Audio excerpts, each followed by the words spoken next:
Hey people, hope you're all well. So today I'm going to give a brief kind of run through of my track The Shambles that was released on my Keep Trying EP on Anjunadeep Explorations last month.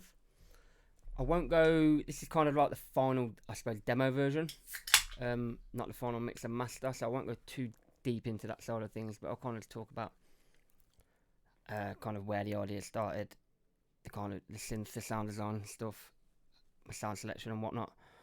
So you can kind of see the layers to the track. So yeah, let's get started. So if you've seen the video on my Instagram, you'll kind of see the evolution and how I started. So basically, I believe what I started with would have been some of these atmospheres, the piano, and this.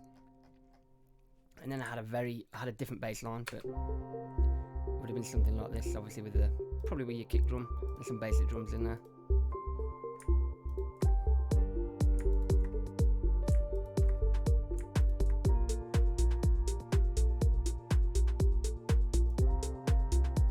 That's kind of what I started with. Just basically one morning, I think I was in York, or about to head to York. Came up with this basic idea.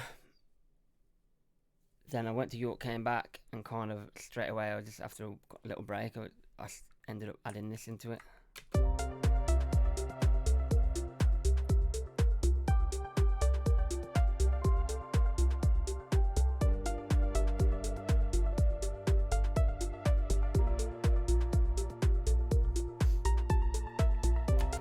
And that was kind of it. Once I had that, I knew I had an idea. I knew I could take that melody, cut it up, and kind of, I suppose, elongate it, have it kind of come in gradually more and more.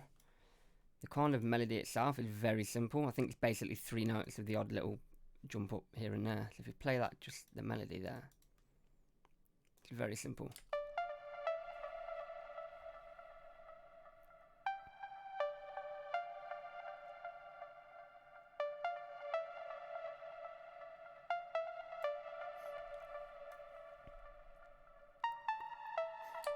I suppose we'll dive in more into this lead, as obviously it's one of the main kind of elements. If you take away all of this, the kind of processing and effects is doing a lot of work here.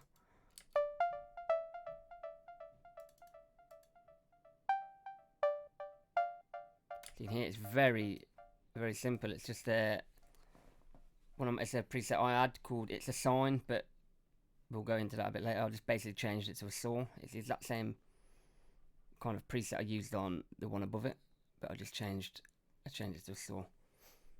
If you start adding things onto it, once you get to the shimmer, that's the first time it adds something. The crystallizer obviously does a lot of work with the OTT.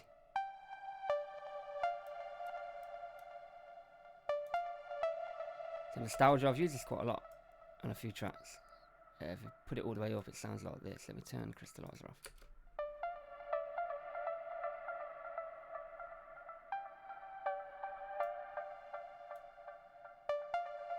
I have that very, very kind of low, just to add a little bit of that character.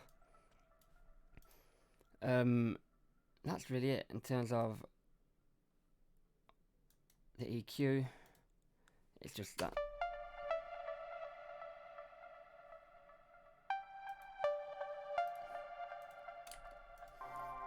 Then the other kind of ARP, which I've had a few people mention, is obviously very simple, just running through pretty much through the whole track.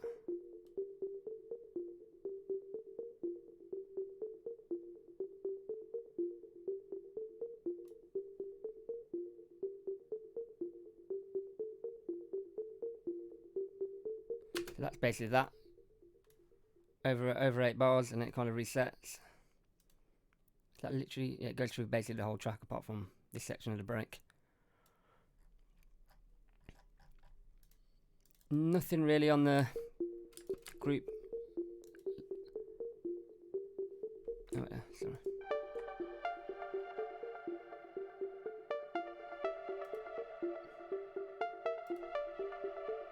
That's it.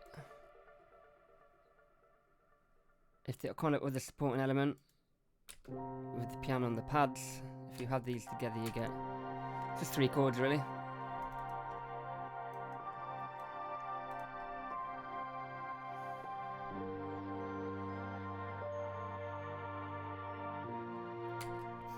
With a little few kind of top notes.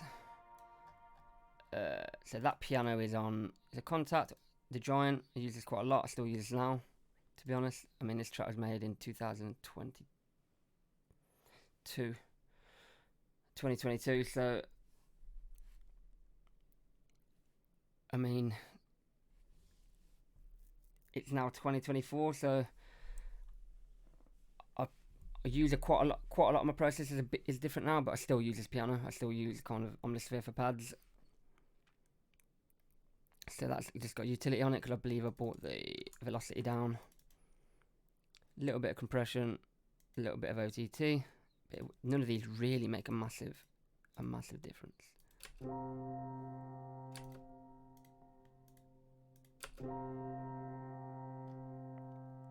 That's that. The pads. Oh. So we've got these. The first one, they're both Omnisphere. Lush's vocal pad. There's some Soothe on it. Some track spacer, which is just a sidechain. We have this one. This is kind of the pad that has that nice little kind of glittery sound on the top. Sparkling JD. Again, there's nothing crazy really going on these. We've got that one there with the EQ, and the other one very similar. And with that, with the kind of leads, we have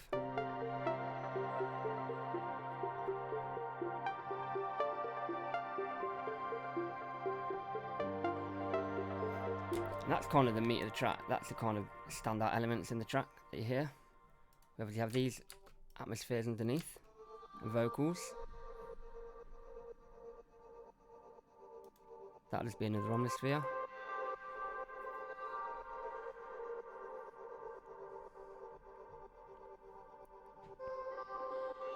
Slow and gentle vectoring. Probably in the text is playable. So nothing crazy there. Bit of sidechain again. This atmosphere has some tremolo, some shimmer. Take these off. What did it sound like originally?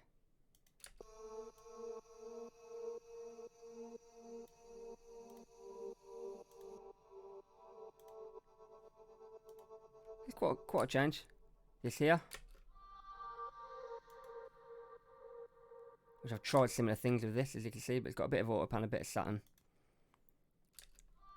a bit of this. I don't know what I've done with the satin either. But if we turn these off again.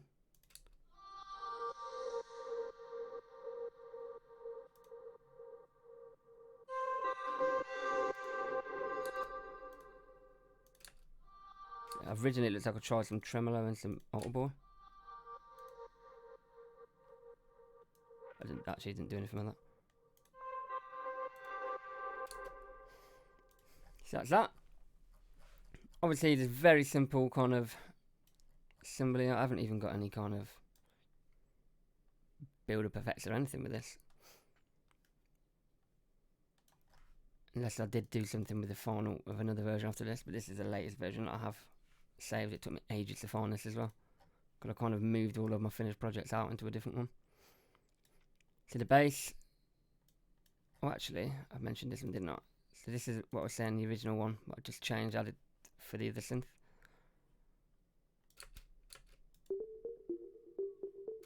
And with this one, I just, like I say, I just changed, added that in, changed the waveforms. Right, so the bass line, super simple. Just made it myself, a very, very simple, plucky kind of saw bass with a bit of satin on it. Again, some side chain.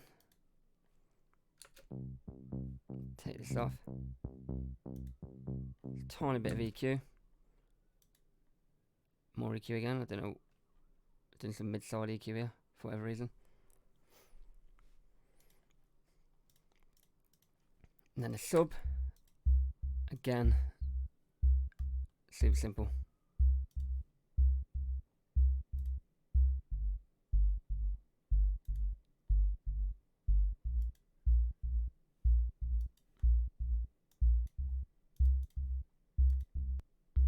That's it without the EQ. And we're together with the kick.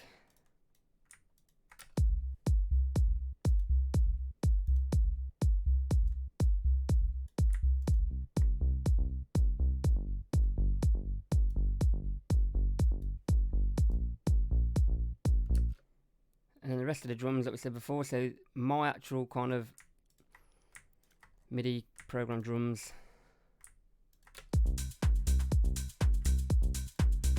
I had a conga in there at some point apparently.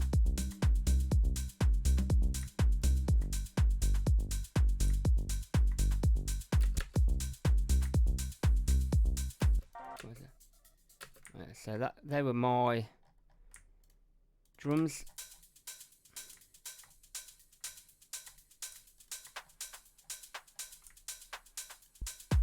I just added a couple of percussion loops in.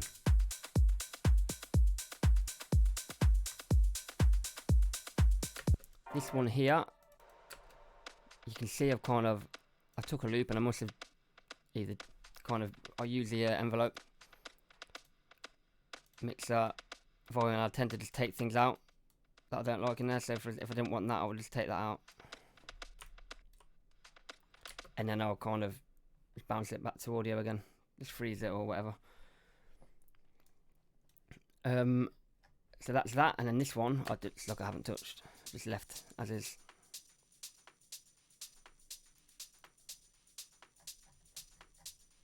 So that's that. The actual processing on them loops, some auto pan, some little bit of reverb on that. So you can see here, I've put the reverb straight onto it. I never really do that now, especially with my drums. They're always on sends. Some auto pan, probably took out lows on that. This one, very similar. I've probably literally duplicated that and just put a different loop in, to be honest. It's open hat. Put reverb and a duck.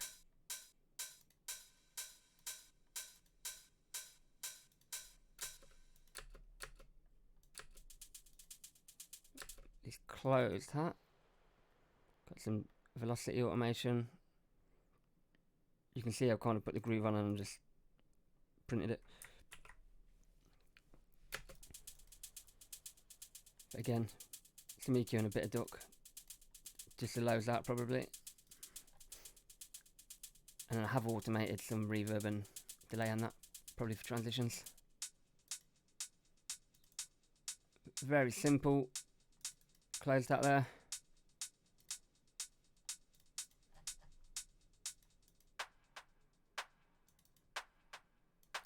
So to take that off, this is again a very simple clap. I've added in this ghost note. It sounds like a delay, but it's not. So I've just put that in, and then again, I've actually took out the start of this clap as well.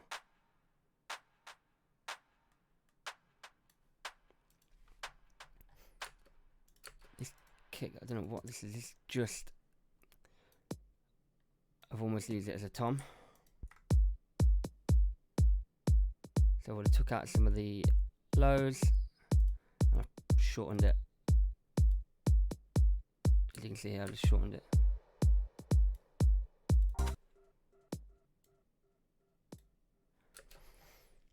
And then the kick.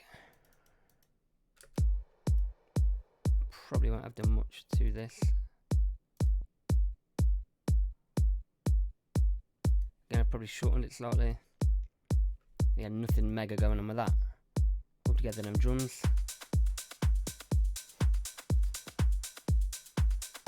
Nothing on the group. It's not even touching the compressor.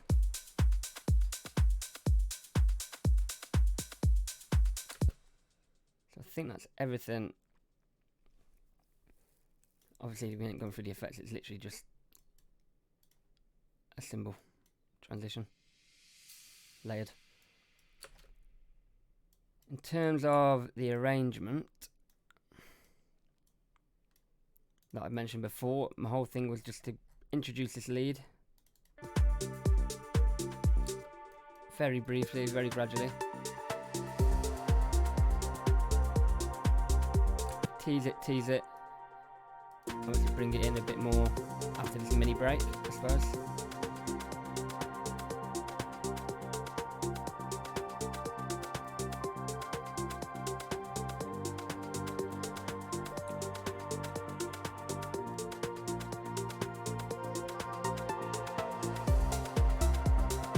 You can see this ARP, I've kind of automated the chorus, so it's ever so slightly moving if I over exaggerate this.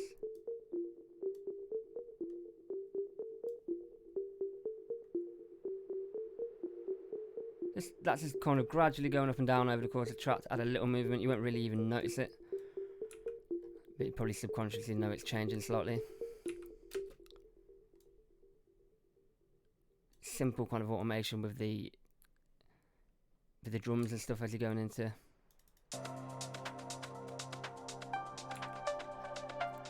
the breakdowns and whatnot. There's nothing really crazy at all going on with this. It's all just removing elements and putting them back in, which kind of carries it. Obviously in these breakdowns when I first introduced the kind of melody in its whole entirety, but then as soon as it drops again, I take it back into its broken form. Until obviously this very last section where I say, okay, now we'll introduce the full thing. And it ends. So I think because I'm constantly removing things and not teasing sections and not giving you the full thing, it kind of carries the track. Obviously with the kind of supporting elements and like the pads and whatnot kind of really help kind of push through with this. Obviously then rides at the end just add a little kind of splash of energy. That's really it. It's not crazy, it's very simple, which I kind of always thrive on. I kind of try and keep my things quite simple. Yeah, there's nothing. Obviously I said this isn't the final mix and masters, so there's nothing really on anything. I don't even know if this will be doing anything. Oh, there's a little bit of Oxford Inflator, which I've probably kept on the pre.